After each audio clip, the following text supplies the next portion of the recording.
apogeo griego, ¿cierto? Entonces, necesito que obviamente estén muy atentos para ver cómo vamos a continuar nuestro tema. Pero no se olviden que la semana pasada dejamos un pequeño tema pendiente, que eran pues el padre de los sofistas, ¿cierto? Y vamos obviamente a continuar con eso también, para que todo esté bien. No se olviden que ya está en su plataforma también ya las preguntas y las claves de la semana pasada, las preguntas de esta semana y las claves obviamente del tema pasado. Entonces, sin más, empecemos ahora. Aquí está. Como ustedes son ordinarios, no hay mucho problema. Vamos a continuar. Entonces empezamos. A ver. La semana pasada vimos a los filósofos presocráticos. Vimos que ellos estaban interesados en averiguar el origen del universo, ¿no? De qué estaba hecho el universo, cuál era la materia del universo, cuál es el principio. O el famoso Arge. Y obviamente ahora vamos a ver un pensador que se llama Protágoras de Abdera. Protágoras, por si acaso, es el padre de los sofistas. Padre de los sofistas. Ahora, ¿quiénes son los sofistas? Los sofistas son un movimiento de intelectuales que van a aparecer en la Edad Antigua. Sofistas y filósofos van a chocar. Y gracias al choque de esas ideas se va a dar lugar pues al apogeo griego, a lo mejor que la filosofía tuvo en el mundo antiguo. Estamos hablando de Sócrates, Platón y Aristóteles. Ahora, ¿qué pasa? Los sofistas eran maestros de sabiduría que enseñaban el arte de la oratoria o la retórica, mejor dicho, enseñaban a hablar bien. Y obviamente por ello ellos cobraban. Esa es la diferencia entre sofistas y filósofos. Los filósofos enseñan de manera gratuita. Los sofistas cobran por sus enseñanzas, cobran por enseñar a hablar bien a las personas para que puedan debatir pues, ¿no? Y defender pues, sus ideas. Otra diferencia es que mientras los filósofos amaban su polis, amaban su ciudad, los sofistas decían, no, yo no soy ciudadano de una determinada ciudad, no, yo soy ciudadano del mundo, soy cosmopolita. Entonces, fíjense la idea. Mientras los filósofos defendían el esclavismo, ellos pensaban, los filósofos, que unos hombres han nacido para mandar y otros para obedecer. En cambio, los sofistas no, los sofistas vinieron con una idea que es todos los hombres somos iguales. Entonces, como pueden ver, las diferencias pues son evidentes. Los sofistas eran relativistas, decían no existen verdades absolutas, existen solamente verdades relativas. En cambio, los filósofos decían no, las verdades relativas no existen, lo que existen son las verdades universales o absolutas. Entonces, este choque de ideas obviamente va a dar lugar al apogeo griego. Ahora, aquí tenemos la frase de Protágoras, que es el padre de los sofistas. El hombre es la medida de todas las cosas, de las que son en tanto que son y de las que no son en cuanto no son. Entonces, mucho cuidado. Es muy importante eso. El hombre es la medida. ¿Qué quiere decir? Que si tú me dices que el mundo es negro, si tú lo dices, el mundo es negro. Si otro me dice que el mundo es amarillo, el mundo es amarillo. Si otro me dice que el mundo es verde, es verde. Entonces, acá hay un problema. Lo que los sofistas están planteando, obviamente, es una postura pues relativista, que no existirían verdades absolutas, sino relativas, que cada hombre en este mundo tiene la verdad. Entonces, mucho cuidado. Y eso también podría declinar en un subjetivismo. Mi deseo, mi capricho se cumple. Entonces, obviamente que esta idea pues no les gustó a los filósofos, porque los filósofos intentaban postular verdades absolutas, verdades universales. En cambio, los sofistas decían, no, no existen las verdades universales, existen las verdades relativas. Es por eso que muchos de ustedes creen que van a ingresar, porque eso es una verdad relativa. Yo creo que voy a ingresar, el otro cree que va a ingresar, cada uno cree que va a ingresar. Pero obviamente, pues desde un punto de vista universal, sabemos que no todos van a ingresar, solamente algunos. Entonces, ahí viene el hombre, en este caso el hombre mensura, el hombre que mide, porque eso es lo que está diciendo. Y por favor, ¿por qué esta situación se da? Porque obviamente, pues, lo que el hombre ha creado es algo convencional, como las normas morales. Las normas morales son una convención. O sea, a los sofistas ya no les va a interesar el origen del universo, a los sofistas les va a interesar el hombre, por eso decía, el hombre es la medida de todas las cosas. Mejor dicho, están interesados en una antropología. Y aquí tenemos pues la imagen de Protágoras de Abdera, el padre de los sofistas. Entonces, mucho cuidado. Ahora, ¿qué sucede? Como ellos enseñaban a debatir, a polemizar, muy pronto se dieron cuenta de que obviamente a los sofistas no les interesaba la verdad, lo que les interesaba era ganar la discusión, era ganar la polémica. Entonces ya no buscaban la verdad. Entonces, ¿qué buscaban? Ganar. simplemente ganar y hacer quedar mal o en ridículo pues al oponente en los discursos, ¿no? En los discursos de oratoria. Entonces, mucho cuidado con él. Ahora, acá tenemos unas frases de Protágoras, ¿no? Cuando un discípulo ha aprendido conmigo, si quiere me entregue el dinero que yo estipulo, o si no, se presenta en el templo y después de jurar que cree que las enseñanzas valen tanto, allí lo deposita. Muchos de los discípulos de Protágoras eran jóvenes y no tenían dinero que comparar, no para pagarle. Entonces, muchos de ellos se comprometían. Cuando yo gane mis primeros debates, te voy a pagar Protágoras. Entonces Protágoras dijo, ya, perfecto, me parece muy bien. Pero no sabían que Protágoras era un hábil hablando. Entonces, ¿qué sucede? Le dice, ¿no? Si tú crees que lo que yo te he enseñado es algo útil, obviamente me pagas. Pero si tú crees que lo que yo te he enseñado no te sirve, obviamente vas a un templo y en honor a los dioses depositas el valor de mis clases como una ofrenda a los dioses. Entonces, si te fijas, las personas de todas maneras tenían que pagarle, o le pagaba a Protágoras o le pagaba a los dioses, pero igual tenía que pagarles. Eran muy hábiles, obviamente, argumentando, discutiendo.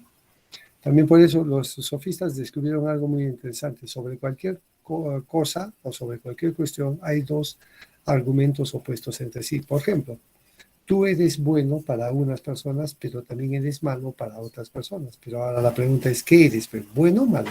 Y obviamente las dos son correctas. Y los sofistas se dieron cuenta que sobre cualquier asunto habían dos verdades y las dos eran correctas. Si no, ¿cómo te explicas? Porque en el Perú muchos expresidentes por algunos peruanos sean considerados buenos y los mismos expresidentes por otros sean considerados malos. Entonces, ¿cuál es la verdad? Pues, ¿son buenos o son malos? Entonces, sobre cualquier cuestión hay dos, obviamente, argumentos opuestos y que los dos son verdaderos. A una vez le preguntaban sobre los dioses, ¿no? Porque siempre a las personas inteligentes, los hombres le preguntan, ¿y tú qué opinas de los dioses? Para ver, ¿no? En qué está. Y obviamente mira lo que responde Protágoras. No puedo saber ni que existen ni que no existen. Hay muchas dificultades para saberlo con seguridad. El asunto es oscuro y la vida es corta. Entonces, frente al problema de los dioses, si existen o no, él decía, ¿sabes qué? Sobre ese tema no me preguntes. Uno, porque es un asunto muy difícil de solucionar, muy difícil. Y dos, porque la vida humana es muy corta. No voy a perder mi tiempo pues tratando de averiguar si los dioses existen o no, ya que mi vida es muy corta, tengo que dedicarme a aprovechar. Esta respuesta no les gustaba mucho a los ciudadanos y es por eso que los perseguían, tanto así que los atentaban contra sus vidas y obviamente ellos tenían que escaparse. Finalmente decían nada en el alma al margen de las sensaciones. ¿Qué es esto? De que lo que está en tu cabeza previamente tiene que haber pasado por tus sentidos y efectivamente tiene que ser así. Entonces lo más importante de los sofistas es de que ellos para ganar las discusiones empleaban sofismas. ¿Ves? De sofistas deriva la palabra sofismas y de sofismas viene pues la palabra que tú conoces ahora que se llama falacia. Y la falacia es un error en el razonamiento o es un engaño o es una mentira. Entonces eran muy hábiles engañando por medio del lenguaje. Y no te olvides que ellos cobraban por sus enseñanzas. Entonces ellos son los antecesores de los actuales profesores. Visto este panorama y con esas ideas diferentes, obviamente pues aparecen los filósofos que tú conoces, Sócrates, Platón, Aristóteles. La secuencia es esta, Sócrates, maestro de Platón, Platón, maestro de Aristóteles. Ahora te explico, Sócrates es de clase media, Aristóteles es de clase media. Platón pertenece a la aristocracia, es un hombre adinerado, tuvo la mejor educación. Sócrates, por favor, y Platón son atenienses, son griegos. Aristóteles no, Aristóteles es un extranjero porque él nació en esta gira. Entonces tienes que tener cuidado con él. Vamos a ver entonces ahora a nuestro amigo Sócrates. Sócrates es famoso en la historia de la filosofía por muchas cosas. Vamos a mencionártelas ahora. Uno, su papá se llamó Sofonisco y su mamá se llamó Fenarita. Ahora, ¿por qué te estoy mencionando al papá de Sócrates? Porque Sócrates se sentía orgulloso del oficio de su papá y del oficio de su mamá. Decía, si mi padre esculpe bellas esculturas, porque su padre es un escultor famoso, yo esculpo hombres, yo creo hombres por medio de la educación. Entonces, ¿ves? Uno creaba esculturas hermosas y el otro formaba y creaba hombres inteligentes. Y decía, si mi madre ayuda a las mujeres a dar a luz a sus hijos, yo ayudo a los hombres a dar a luz sus ideas. Mejor dicho, nos volvían más inteligentes. Entonces, mucho cuidado. Y esto obviamente pues va a generar otro tipo de panorama. va a ser la esposa de Sócrates, una mujer más o menos, digamos, de 25 años, cuando Sócrates tenía unos 50. Entonces, ¿qué sucede? ¿De qué eso era lo normal? Pues una mujer de 25 en el mundo antiguo ya era vieja, por eso nadie quería casarse con ella. El único que se casó con ella, obviamente, pues fue Sócrates. Y con ella va a tener 3 hijos. Una mujer no tan que te digo, educada, porque por el contrario, lo controlaba demasiado a Sócrates. Una especie, ¿no?, de muy controladora, un tanto amargada, era un problema Jantipa para Sócrates. Pero Sócrates le decía, tienes suerte, Jantipa, el único hombre que te puede soportar soy yo. Entonces, no tenía problemas. Él, como era sabio, sabía pues eso.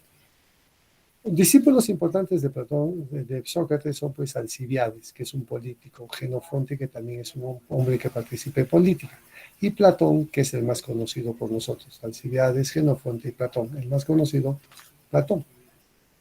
Tiene dos máximas. La máxima es conócete a ti mismo y solo sé que nada sé. Estas máximas no le pertenecen a Sócrates, le pertenecen a un templo. Había un oráculo donde la gente iba a pedirle pues su augurio del futuro, querían saber el futuro. Obviamente en la entrada de ese oráculo, que es el oráculo de Delfos, habían 7 frases en oro. 2 de ellas son estas: conócete a ti mismo y solo sé que nada sé. Para que veas que las frases de Sócrates no son de autoría de él, él las toma prestadas. Ahora, ¿por qué dice conócete a ti mismo? Porque eso es lo primero que debemos hacer las personas. En la vida nosotros lo primero que tenemos que hacer es conocernos, porque solamente conociéndonos podríamos emprender cualquier proyecto y venceríamos. Pero si no nos conocemos, que es el gran error de la mayoría, por más que iniciemos proyectos, siempre vamos a perder, siempre vamos a fracasar. Entonces, mucho cuidado. Conócete a ti mismo. Solo sé que nada sé, obviamente, pues es una frase muy, muy humilde, porque él está reconociendo que solamente sabe, que no sabe qué, nada. Entonces, él tiene una dosis, pues, ¿no?, de conocimientos muy, muy detallado, muy, digamos, muy esencial. Sócrates, por si acaso, buscaba la verdad y a él le interesaba eso. Por eso, suma, para buscar la verdad, una persona pues tiene que ser muy humilde. Solo sé que nada sé. Sócrates también es famoso por su método, él tiene su método, la mayéutica. Nunca te olvides, el método de Sócrates es la mayéutica. Ahora, ¿qué es la mayéutica? La mayéutica significa hacer dar a luz, hacer dar a luz. Este método, que es el primer método de toda la historia de la filosofía, tiene 2 etapas, la ironía y la mayéutica propiamente dicha. La ironía, ¿en qué consiste? Consiste en buscar a esas personas que dicen saber algo y al final demostrarles que no saben qué, nada. Mejor dicho, esa persona que decía saber, al final tenía que reconocer que no sabía nada. Mejor dicho, reconoce su ignorancia. Y esta persona que reconoce su ignorancia, obviamente, pues ya está listo para pasar a la segunda etapa. En este caso, la mayéutica propiamente dicha, o también llamada hermenéutica. ¿Qué es la mayéutica? Esta persona que ya reconoció su ignorancia, ¿ahora qué hace? Sócrates le va a formular preguntas sobre el tema para que él le dé respuestas. Entre preguntas y respuestas, en algún momento la persona le va a decir: Sócrates, ya no me apliques tu mayéutica, porque gracias a ella me acabas de ayudar a dar a luz una mejor definición. Entonces, ¿qué sucede? Ustedes han venido en primer lugar a la academia a reconocer su ignorancia, ¿ya? La ironía. ¿Te gusta o no? Eso es cierto. Y en segundo lugar, una vez que tú reconozcas tu ignorancia, ya estás listo para dar a luz tus ideas, algo que sea completamente tuyo, porque no te ves que mucho de lo que tú sabes es una repetición, es un plagio. En cambio acá Sócrates nos está diciendo, no, pues el objetivo del método es descubrir nuevas verdades, buscar nuevas verdades. Y obviamente que ese es el objetivo principal. Por eso este método, tienes que acordarte, es el primer método de toda la historia humana y le pertenece pues a Sócrates, la ironía y la mayéutica. Luego pasamos, por ejemplo, a que él nunca escribió ninguna obra. Entonces tú, como eres inteligente, me dirías, entonces, profesor, ¿era analfabeto? No, él sabía leer y escribir. El problema es que Sócrates se dedicó más a predicar, a hablar. Entonces, muy parecido pues a Jesús de Nazaret, que predicaba y hablaba, ¿no? Entonces, mucho cuidado. Pero ya sabes, no tiene obra alguna, no hay ninguna obra, por lo menos. Nunca escribió nada. Entonces, ¿cómo nosotros sabemos que existió? Por sus discípulos, en este caso por Platón. Platón va a escribir mucho de su maestro. En este caso estamos hablando de Nuestro amigo en este caso sería, pues, por ejemplo, él va a tener muy claro el asunto de que la verdad no es fácil de buscar. Por eso él va a combatir a los sofistas, porque los sofistas intentan postular verdades relativas. En cambio, Sócrates intenta postular verdades absolutas o universales. Algo que tiene de común Sócrates con Protágoras es el hombre, porque no te ves que Sócrates dice conócete a ti mismo. ¿Ves? Si tú te conoces a ti mismo, puedes empezar cientos de proyectos y siempre triunfarás, pero si no te conoces, obviamente tienes muchas posibilidades de fracasar, entonces ten cuidado con eso. Ahora, el primer paso para alcanzar la verdad, o en este caso la sabiduría, es reconocer nuestra propia ignorancia. Ese es un consejo que te está dando. Si tú quieres ser inteligente, si tú quieres ser sabio, primero, obviamente, pues prepárate manejando, ¿no? En este caso, de manera correcta, las verdades, porque si no estás preparándote, si no reconoces tu ignorancia, obviamente nunca vas a llegar a la verdad. Entonces es muy importante que ustedes reconozcan su ignorancia para a partir de ella empezar a buscar la verdad. También es famoso, por ejemplo, por sus definiciones. ¿Por qué? Sócrates es uno de los filósofos que más se va a preocupar por definir. Y ese es un problema que ustedes también tienen. Muchos de ustedes han venido a la Academia Mendel a aprender a definir. Por ejemplo, a ver, dame la definición de desarrollo y dame la definición de progreso. Obviamente solamente vas a saber la respuesta si sabes definir. ¿Y qué es definir? Precisar pues las características más esenciales de algo a la misma vez que nos permite diferenciarlo de aquellos que le son parecidos. Entonces, mucho cuidado.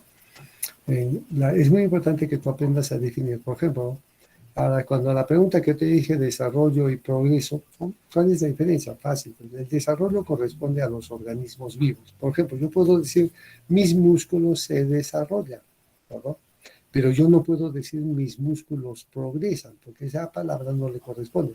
Lo que progresa es el bienestar de los seres humanos. Entonces yo puedo decir que antiguamente se vivía peor o de repente mejor que en la actualidad. ¿Por qué? Porque obviamente nos estamos comparando, estamos buscando eso, ¿no? El universal, algo que sea único. Entonces, por favor, aprendan las palabras que nosotros les enseñamos para que puedan aprender a resolver problemas. Si no, muy difícil que resuelvan problemas. Entonces, ya saben qué es definir, buscar el universal. También es conocido en psicología porque él va a hacer una especie de introspección. Él va a conversar con su propio yo, mejor dicho, con su propia ¿qué? Conciencia. Entonces, cada vez que Sócrates intentaba buscar la verdad de algo, se ensimismaba en sí mismo, se metía en sí mismo. Y obviamente eso hacía que él se quedara pues quieto por un tiempo determinado, ¿no? Entonces, eso permitía que él hallara pues la verdad. Es lo que tú haces cuando, por ejemplo, buscas algo, ¿no? Te aíslas, ¿no? Dentro de una especie de introspección, y obviamente hallas pues la verdad. También Sócrates pensaba de que el mal no es, los hombres no son malos, el problema es que los hombres son ignorantes, por eso que él se dedicó a enseñar gratuitamente para que los seres humanos tuvieran mucha inteligencia.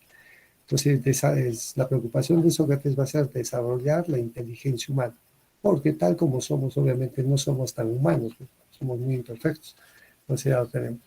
Sócrates sostenía que sufrir el mal es mejor que cometerlo. Con esta frase también nos está dando la grandiosidad de Sócrates. Sócrates dice que el bien consiste en aceptar los males y no en cometerlos. Entonces, el goce no está en cometer los actos o hacer lo malo. Todo lo contrario, es buscar lo bueno. Siempre hay que buscar lo bueno. Entonces, ahí tenemos de que el mal no sería pues un problema en este caso de maldad o de ética o de moral, sino es un problema de ignorancia. Entonces ustedes han venido a la Academia Mendel para mejorar y salir de su ignorancia. Solamente así podrían llegar al ingreso.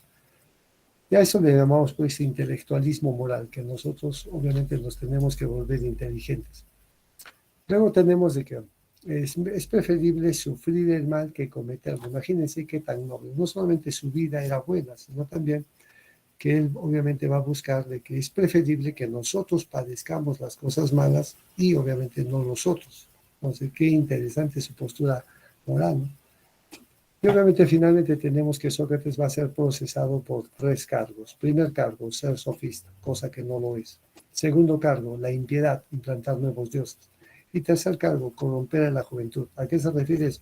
Que muchos discípulos de Sócrates, cuando fueron requeridos por sus padres para que se den cargo de los negocios de la familia, muchos de sus discípulos respondían a sus padres: mi maestro Sócrates me ha enseñado que hay vidas más dignas que dedicarse a la fama, al poder, al dinero. Entonces, ¿ves? A eso le llamaban corromper a la juventud. ¿Quiénes lo acusaron? Anito y Melito, o si quieres, Melito y Anito, son los detractores de Sócrates. Y al final, pues después de un duro juicio, con idas y con vueltas, con intrigas, ¿no? Al final, pues Sócrates va a tenerse que ver obligado a, obviamente, aceptar la condena. Y le dan, pues, le dicen, ostracismo o, en este caso, pena de muerte. Y obviamente Sócrates, como es un hombre muy moral, porque él cree en las leyes de la sociedad, dice: yo vivo en sociedad, por lo tanto tengo que creer en las leyes, pero si yo no creo, obviamente pues tenemos serios problemas, ¿no? Entonces, mucho cuidado. Es por ello que al final vamos a ver que Sócrates pues va a ser condenado a la pena de muerte y bebe un veneno llamado la cicuta, un veneno extraído de una planta. Entonces, pero vamos a ver ahora este cuadrito. Este cuadrito pertenece al siglo XVIII, ¿va? 18. Lo pintó un artista llamado Jean-Louis David, Jean-Louis David, y se llama La muerte de Sócrates. Entonces, este cuadro nos permite pues a nosotros percibir que la gran mayoría de sus discípulos están tristes, melancólicos, resignados, ¿no? El guardia también está un poco entristecido porque le está dando la copa de cicuta. Por ejemplo, Platón es él. Platón está a espaldas ya de su maestro porque ya entendió que Sócrates pues obviamente quería morir con la pena de muerte. Y para ello, fíjense en Sócrates. Sócrates, en cambio, está tranquilo, pero no tiene remordimiento, no tiene... Y aún así, en esas circunstancias de que va a morir, él sigue impartiendo clases. Imagínense esa capacidad, la capacidad que ustedes tendrían que tener. Entonces ahí tienen, jovencitos. Ahora pasamos a Platón. Platón no es su nombre, es su apodo, ¿tá? El verdadero nombre de Platón es el que aparece, Aristócles. Ese es el nombre de Platón. Se le dice Platón porque Platón significa el de espaldas anchas. Era un tipo muy corpulento que tenía un cuerpo hermoso. Porque no te olvides, Platón iba al gimnasio y producto de eso pues tenía un cuerpo bonito. Pero también no te olvides que es aristócrata, es adinerado, pero también es un tipo muy inteligente. Entonces, Platón es un prototipo de hombre pues completo, cuerpo perfecto, cerebro perfecto, y obviamente pues también tenemos que, en este caso, si su cuerpo y su cerebro son perfectos, y encima era rico para colmo, imagínense, entonces era un hombre muy cotizado. Eh, Tan famoso es Sócrates, perdón, Platón, que muchos de los gobernantes de esa época van a solicitar sus servicios para que los aconseje, para que lo guíe a una mejor sociedad. Entonces, ahí tenemos que, por ejemplo, un tirano llamado Dionisio I va a invitar a Platón a su reino, pero desde el primer momento se encuentran ya ciertas discrepancias, ciertos choques, ¿no? Ciertas intrigas entre ellos. Es por eso que al final, cuando intenta regresar Platón a Atenas, en alta mar, los piratas pues asaltan la nave y lo toman como prisionero y lo subastan en un mercado de esclavos. Para suerte de Platón, un amigo suyo lo reconoce y lo compra y le devuelve la libertad. Entonces no te olvides la famosa academia. Ahora vamos. Las obras de Platón se llaman diálogos. ¿Qué son diálogos? Conversaciones entre dos, tres, cuatro, cinco personas sobre temas específicos. Entonces, mucho cuidado. Ojo, Platón, el verdadero nombre de Platón, ¿cuál es? Aristócles, no te olvides, ¿no? Aristócles. Aquí tenemos, jovencitos, las obras de juventud, Apología de Sócrates. Aquí están los últimos días de vida de Sócrates, o el juicio a Sócrates. Si tú quisieras saber cómo fue el juicio, cuántos votaron, cómo votaban, tendrías que ver el diálogo Apología de Sócrates. Luego tienes Critón o de la Justicia. Bueno, esa obra ustedes también podrían leerla, ¿no? O sea, Critón o de la Justicia. Ión o de la poesía, Protágoras o de los sofistas. Lisis o de la amistad, Laques o del valor, y Carmínides la templanza, la moderación. Luego tenemos, por ejemplo, obras de transición, Gorgias o la retórica, ¿ves? Acá están lo que los sofistas empleaban, y Eutidemo y la eudística, que también Eutidemo es un sofista, Menón o de la virtud, y por último tenemos Crátilo o del significado de las palabras. También tenemos otras obras, en este caso el banquete, o el que trata sobre el amor, el Fedón o del alma, la república o sobre la política, y el Fedón o sobre la belleza. Como puedes ver, Platón ya no solamente va a estar interesado en un tema, por lo que has visto, está interesado en muchos temas. Por eso, tanto a Platón como a Aristóteles se le considera filósofos, en este caso, se les llama filósofos sistemáticos, porque han sistematizado la filosofía en obras. Justamente las obras de Platón y las obras de Aristóteles, no, algunas de ellas o la mayoría de ellas nos han llegado hasta nuestra época, cosa que no ocurría lo mismo con los presocráticos, solamente textos. Vamos a la última. En las obras de la ancianidad tienes el teéteto o conocimiento, tienes el Parménides o de las ideas, el Filebo del placer y el bien, y el Timeo sobre cosmología. Y obviamente las leyes, no me diga de qué trata, pues trata sobre las leyes. Y las leyes, quién las crea, por qué las crea, qué tenemos que hacer para obedecerlo, etcétera, etcétera. Entonces, mucho cuidado. El gran Platón, obviamente, es un hombre que va a escribir mucho, es un sabio muy interesante. Y ahora pasamos a su filosofía. La filosofía de Platón, la más conocida, es la teoría de las ideas. Entonces, te voy a explicar. Esto está acá en teoría. Vamos al ejercicio. Aquí está. A ver, vamos a ver. El mundo de las ideas es nada más ni nada menos que Platón concibe dos mundos, pues se llama dualista, dos. El mundo de las ideas, ojo acá está arriba, y el mundo de las cosas, o el mundo terrenal. Entonces existen dos mundos, el mundo terrenal, que es este, el de las cosas, y el mundo de las ideas que existe más allá de la luna. El mundo de las ideas es un mundo perfecto porque no hay cambio, no hay movimiento. En cambio, el mundo terrenal, que estamos, donde nosotros estamos actualmente, es un mundo imperfecto porque aquí hay cambio, aquí hay degeneración, aquí hay corrupción. Por eso, si te fijas, mira, en el mundo de las ideas hay un caballo perfecto. Este caballo perfecto solamente es uno, es el prototipo original, ¿no? En cambio, aquí en el mundo terrenal, como puedes ver, ya no encuentras un caballo, encuentras varios caballos, cada uno con su temperamento, ¿no? Su idiosincrasia muy especial. Entonces, ¿qué sucede para Platón? Para Platón existen entonces dos mundos, el mundo terrenal y el mundo de las ideas. Pero el verdadero mundo para Platón es el de las ideas, porque ese es un mundo perfecto. Por ejemplo, en el mundo de las ideas o en el topos uranus radica la justicia, la verdadera justicia. Aquí en la Tierra hay justicia, pero es incompleta, imperfecta. Allí existe la belleza. Acá también existe la belleza, sí, pero es una belleza imperfecta, no es perfecta. Entonces no te olvides. Dualista porque concibe dos mundos. Idealista porque el verdadero mundo es el mundo de las ideas. No te vayas a olvidar. Vamos ahora a la siguiente idea. O por filosofía de Platón. El mito de la caverna. Igual. Esa es la teoría. No es necesario. Vamos a la figurita. Ahí está. Aquí si te fijas tienes una caverna, ¿no? Y aquí tienes a un hombre o a muchos hombres que están sentados, encadenados y obligados a mirar hacia el fondo de la gruta o de la caverna. Pero detrás de este hombre hay, fíjate, una hoguera, está acá. Y entre la hoguera y el muchacho tenemos unas llaves, ¿no? Aquí. No sé qué sucede. Pero si te fijas, el fuego hace, digamos, irradia luz y esta luz proyecta una sombra en el fondo de la pantalla. ¿Ves? Acá tienes este objeto, proyecta esto. Acá tienes este objeto, proyecta esto. Acá tienes este objeto, proyecta esto. Acá tienes este objeto, proyecta esto. Entonces, ¿qué sucede con esto del mito de la caverna? Lo que Platón nos quiere dar a entender es que los hombres en un primer momento de nuestra vida vivimos engañados. Este hombre, por ejemplo, cree que esto es la verdad, pero no se está dando cuenta que es un engaño, porque simplemente pues son sombras. Entonces, ¿qué pasaría si este hombre, por ejemplo, tiene las agallas de escaparse, obviamente con mucha dificultad, y al final pues sale de la caverna? Obviamente va a quedar cegado no por la luz del sol, no va a ver muy bien, pero poco a poco se va a ir acostumbrando y se va a dar cuenta que hay un mundo totalmente diferente al que él creía que era el verdadero mundo. No te olvides, el mundo en este caso, de las ideas.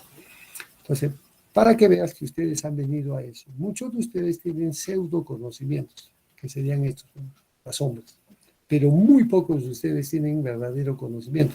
Los únicos que tienen ese verdadero conocimiento son aquellos que verdaderamente pues busquen la verdad. Entonces, mucho cuidado. Entonces ya sabes qué es la teoría de la caverna, ¿no? explica de que los hombres en un primer momento vivimos engañados y luego en un segundo momento somos o nos volvemos más inteligentes. Entonces es muy importante eso. Luego tenemos también otra idea de Platón. En este caso tenemos la teoría de la reminiscencia. A ver, reminiscencia por si acaso es sinónimo de anamnesia. Reminiscencia o también llamado ¿qué? Anamnesia. ¿Qué es la reminiscencia o la anamnesia? El recuerdo. Por ejemplo, según Platón, el alma humana en un primer momento vivía en el mundo de las ideas y allí cuando el alma nuestra estuvo allá era pues un alma perfecta, sabía matemáticas, física, química, historia, pero por algún motivo nuestra alma cae a la tierra y adopta el cuerpo que tú y yo tenemos, cada uno. Entonces cuando ingresa el alma a nuestro cuerpo, nuestro alma sufre una amnesia, se olvida de todo. Por eso es que nosotros tenemos que vernos obligados a recordar. Entonces, si algún muchachito quisiera ingresar, tiene que recordar lo que ya vivió en el mundo de las ideas. Entonces, mucho cuidado. Esa es la novedad de, en este caso, Platón. Imagínate, la teoría de la reminiscencia o la teoría del recuerdo. Nosotros estamos aquí para recordar. La educación entonces consiste en eso. Por eso que de tiempo en tiempo tú dices, yo a este profesor le conozco, no sé dónde lo he visto, se me hace familiar. Yo este tema ya he hecho, pero no me acuerdo dónde lo he hecho, dónde lo he escuchado. ¿Ves? ¿Qué estás ya con ese tipo de afirmaciones? Que Platón pues tendría razón. El conocimiento es un recordar porque ya lo aprendiste. Entonces, mucho cuidado. Luego tenemos de la teoría de la reminiscencia, tenemos la cuestión antropológica, cómo Platón concibe al hombre. Y Platón concibe al hombre como una dualidad, dos. Una parte, en este caso, no religiosa, sino una parte intelectual, que es el alma, y otra parte, pues, más física, que es el cuerpo. Entonces, estamos compuestos de cuerpo, que es imperfecto, y el alma, que es perfecto. Mucho cuidado. Pero aquí, en la antropología, obviamente, el cuerpo tiende al desenfreno, tiende a la, ¿no? a la corrupción. Por eso acá dice doxa. ¿Qué es doxa? Opinión. El cuerpo siempre busca la opinión, ¿no? Yo creo, a mí me parece, me han dicho. En cambio, la episteme busca, que sería el alma, busca la verdad. Mucho cuidado. Entonces tenemos dos funciones de nuestra alma. Por eso es que él dice que hay tres facultades del alma: alma racional, alma irascible o sensible y alma concupiscible. El alma racional, obviamente, es lo que nos hace pues seres humanos. ¿Por qué? Porque allí radica la prudencia y la sabiduría. Y obviamente, ¿qué es eso? De que esos hombres prudentes y esos hombres sabios, obviamente van a ser los filósofos. Y estos filósofos van a gobernar la sociedad. Entonces, mucho cuidado. En toda la historia de la filosofía, el único pensador que postula que los hombres más aptos para gobernar una ciudad son los filósofos es Platón. Ojo. En cambio, en el alma irascible, que tiene que ver con la fortaleza y la fuerza física, obviamente allí impera pues la voluntad. Por ejemplo, tú necesitas mucha alma irascible. ¿Por qué? Porque para ello tienes que tener mucha voluntad para estudiar, pues, no para esforzarte. Y obviamente eso te coloca como guardián o soldado, que es la segunda clase. Filósofos, soldados, y viene la última, en este caso, el alma concupiscible. Es aquel alma que se deja llevar por los placeres y se le representa por un caballo negro. En cambio, al alma irascible se le representa por un caballo blanco. Entonces, si los filósofos son los que han nacido para gobernar, los soldados han nacido para defender, los artesanos o las autoridades han nacido pues para cumplir obviamente lo que Platón nos está diciendo. Entonces, mucho cuidado. En Platón, tanto el alma como el cuerpo son dos sustancias separadas, no son una, son separadas, se pueden separar. Y aquí tenemos a Aristóteles. Aristóteles te dije que nació en esta gira, ¿cierto? Ahí lo tienes. Su papá va a ser un famoso médico que va a trabajar para uno de los reyes del mundo antiguo, Amyntas II. Y justamente su hijo de Amyntas es nada más ni nada menos que Alejandro Magno. Ojo, si Sócrates es maestro de Platón, Platón es maestro de Aristóteles, Aristóteles va a ser maestro ¿de quién? Va a ser maestro de Alejandro Magno, el más grande conquistador del mundo antiguo. Y obviamente a la escuela de Aristóteles ya no se le llama academia, porque eso le pertenece a Platón. A la escuela de Aristóteles se le llama liceo, el liceo, sí, liceo. O sea, por ejemplo, en Francia no se habla de secundaria, se habla de el liceo, ¿no? Primero, liceo, segundo. Entonces están hablando de una especie de la academia pues, de Aristóteles, ¿no? Ahora, se les llama, en vez de decir aristotélico, puedes llamarle peripatético. ¿Por qué? Porque peripatético significa los que aprenden caminando. Aristóteles pues enseñaba así como nosotros hacemos clases, pero en un momento les decía, pónganse de pie y síganme. Y los llevaba caminando por varios lugares, varios pasajes, varias áreas rurales, ¿no? Entonces, mientras él caminaba, seguían los muchachos aprendiendo. A esa manera de enseñar y a esa manera de aprender se le conoce con el nombre de peripatéticos. Mucho cuidado. Mejor dicho, los piros aristotélicos, ¿no? Aquí tenemos las disciplinas que ha incursionado Aristóteles: lógica, metafísica, ética, estética, física, ideología, política y por último psicología. Y para darte una idea, Aristóteles es el padre de la lógica, el padre de la metafísica, el padre de la ética y el padre de la política. Imagínate la sabiduría que tiene Aristóteles. ¿Ves? También sistematizó. Y las obras de lógica se llama pues organón. La obra de la metafísica se llama la metafísica. La obra de ética se llama ética nicómaco y ética eudemo. La obra sobre estética se llama retórica y poética. La obra sobre física se llama sobre el cielo, sobre el alma, ¿no? Sobre los animales. Como puedes ver, Aristóteles, más que filósofo, ya se está inclinando a hacer ciencia, ¿no? Por las materias que está abarcando.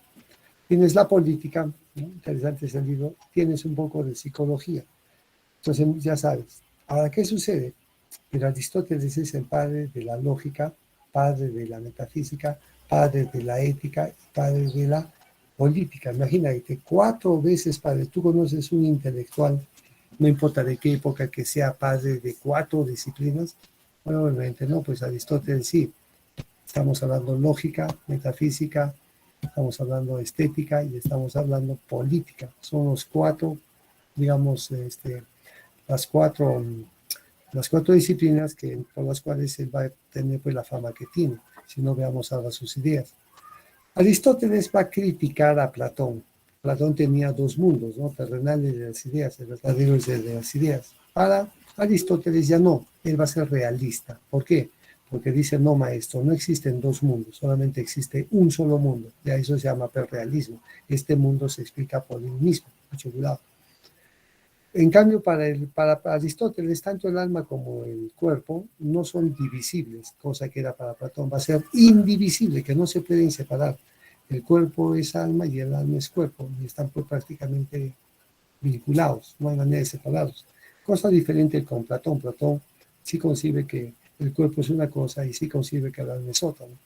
Aquí tenemos 3 tipos de alma: alma intelectiva, alma sensitiva y alma vegetativa. La intelectiva es aquella que compartimos con, en este caso, los seres humanos únicamente. Por eso somos una especie especial. El único ser inteligente de la faz de la Tierra, el hombre. No hay más. En cambio, el alma sensitiva es el alma que compartimos con los animales, ¿no? Sensitiva, de sentir. Sentimos deseos, sentimos apetitos y sentimos normalmente, ¿no? El movimiento. En cambio, el alma vegetativa es aquel alma que nosotros compartimos con las plantas. No ves que las plantas tienen un alma que permite que se desarrolle, pero obviamente con ciertas condiciones. Pues el alma vegetativa, dice, se halla en las plantas, los animales y los hombres, y permiten las actividades vitales más básicas como la reproducción, el crecimiento y la nutrición. Claro, son cualidades del alma vegetativa, como el alma, en este caso el alma sensitiva también tiene digamos, en este caso, podemos decir, ¿cómo se dice? Sus problemas, ¿no? Entonces, ahí tenemos 3 tipos de alma. Ahora pasamos a física. La física, no te olvides que el latín es physis, que significa física, significa naturaleza. Entonces, Aristóteles va a ser el primer pensador que va a estudiar el cambio de la naturaleza o el movimiento. ¿Y cómo lo hace? Por medio de 4 causas: la causa material, la causa formal, la causa eficiente y la causa final. Por ejemplo, tú tienes una materia de la cual estás hecho, entonces tú tienes causa material. Causa formal es la forma, tu forma, por eso tú eres diferente a todos. La forma es muy diferente.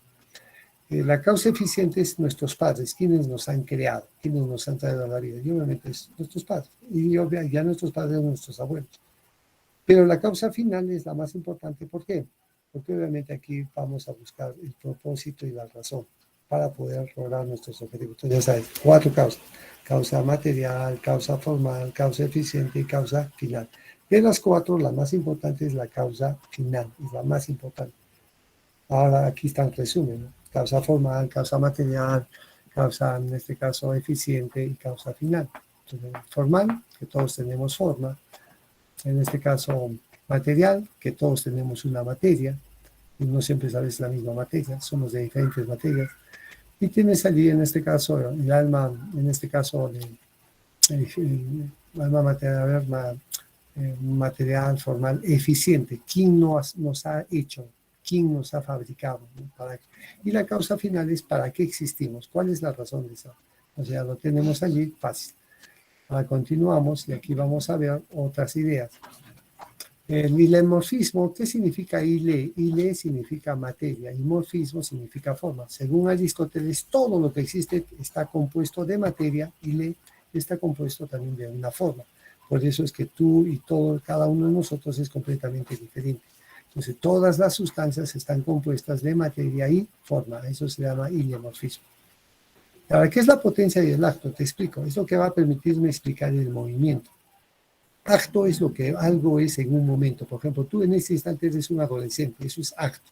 Pero dentro de ti tienes una fuerza que le vamos a llamar la potencia.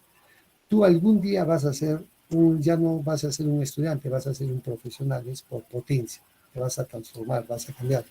Es como, por ejemplo, tú en ese instante eres un adolescente, pero en el futuro puedes ser padre o madre, es tu potencia. Es como si en ese instante yo tuviera una semillita, eso es acto. Pero esta semillita, si lo hago germinar, o le echo su agua, obviamente va a tener un árbol frutal. Eso sería su potencia. Y de esa manera explica cómo procede el movimiento, ¿no? Por potencia y por agua. El motor inmóvil obviamente es una idea que él va a plantear porque él halla la causa de todo. Pero al final dice, pues, todo tiene una causa, ¿no? Todo. Yo tengo una causa que son mis padres tienen una causa que son mis abuelos tienen una causa que son mis bisabuelos y así por ser buscando.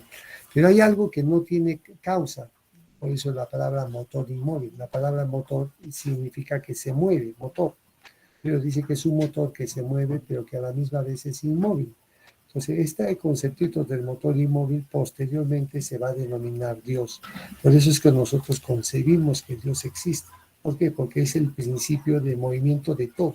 ¿Quién ha creado el mundo? Dios. ¿Quién ha creado todo? Es Dios. Es el primer motor.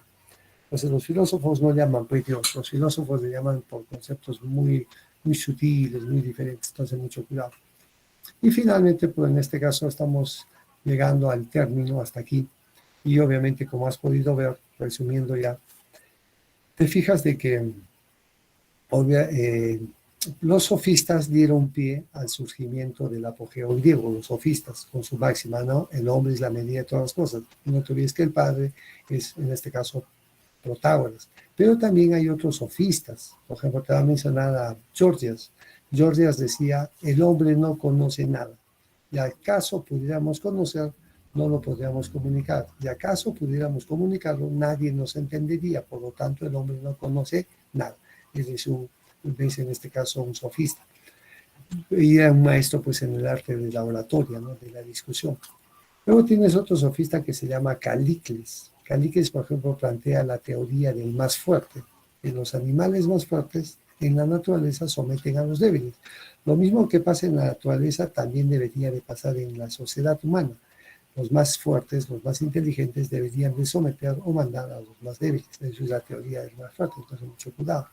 Entonces, como puedes ver, no está difícil. Acuérdate, su nombre de Platón, ¿cómo se llama? Aristóteles. Ojo, Aristóteles. Vamos a poner Aristóteles, no estoy diciendo eso. Pues hay que aprender estas cositas básicas. Entonces, para que veas, lo último sería en este caso, vamos a ver esta foto, para que veas mejor. Te lo voy a presentar ahora a Sócrates, Platón y Aristóteles. ¿Ya? Vamos a ver, aquí está. En un cuadro también es famoso. Este es el cuadro. Este cuadrito que aparece se llama La Escuela de Atenas. Fue pintado en el Renacimiento, ¿por quién? Por un pintor llamado Rafael de Bizancio. Rafael, ¿no te acuerdas? Rafael, un pintor del Renacimiento. Este cuadro es bonito, ¿por qué? Porque acá representa pues a los hombres más inteligentes de la historia o de la edad antigua. Por ejemplo, este que está acá adelante con el brazo, ¿no? De esta manera, es Heráclito de Éfeso, el que decía que todo está hecho de fuego, ¿no? Él es Heráclito. Luego, por ejemplo, acá tenemos en el primer plano, al que está de túnica roja, eso es Platón, por eso Platón está apuntando hacia arriba. En el caso, Aristóteles es el de celeste, el color celeste, y está apuntando, fíjate, hacia abajo. Parece que están discutiendo. El verdadero mundo, Platón dice, está arriba, el topos Uranus, donde no hay cambios, donde no hay movimiento, donde no hay dolor, ¿no? Todo es una copia, porque todo lo que existe acá son copias. Yo soy una copia del verdadero yo que está en el mundo de las ideas. En el caso de Aristóteles dice, no, pues maestro, ese mundo de topos Uranus no existe, lo único que existe es el mundo terrenal, y este mundo terrenal se explica por sí mismo.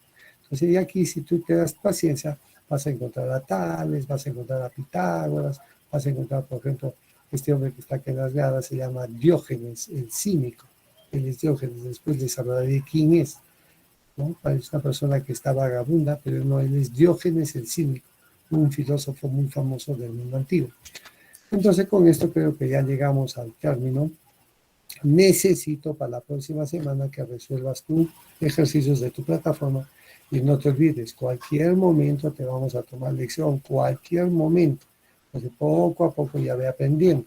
No te tomo ahorita porque estamos entrando a la segunda, tercera nota recién. Muy poco más para que ya valga la pena evaluar. Entonces, hasta aquí, jovencitos, vamos a llegar y la próxima semana nos estamos viendo y continuando con nuestro curso. Cuídense, ya saben.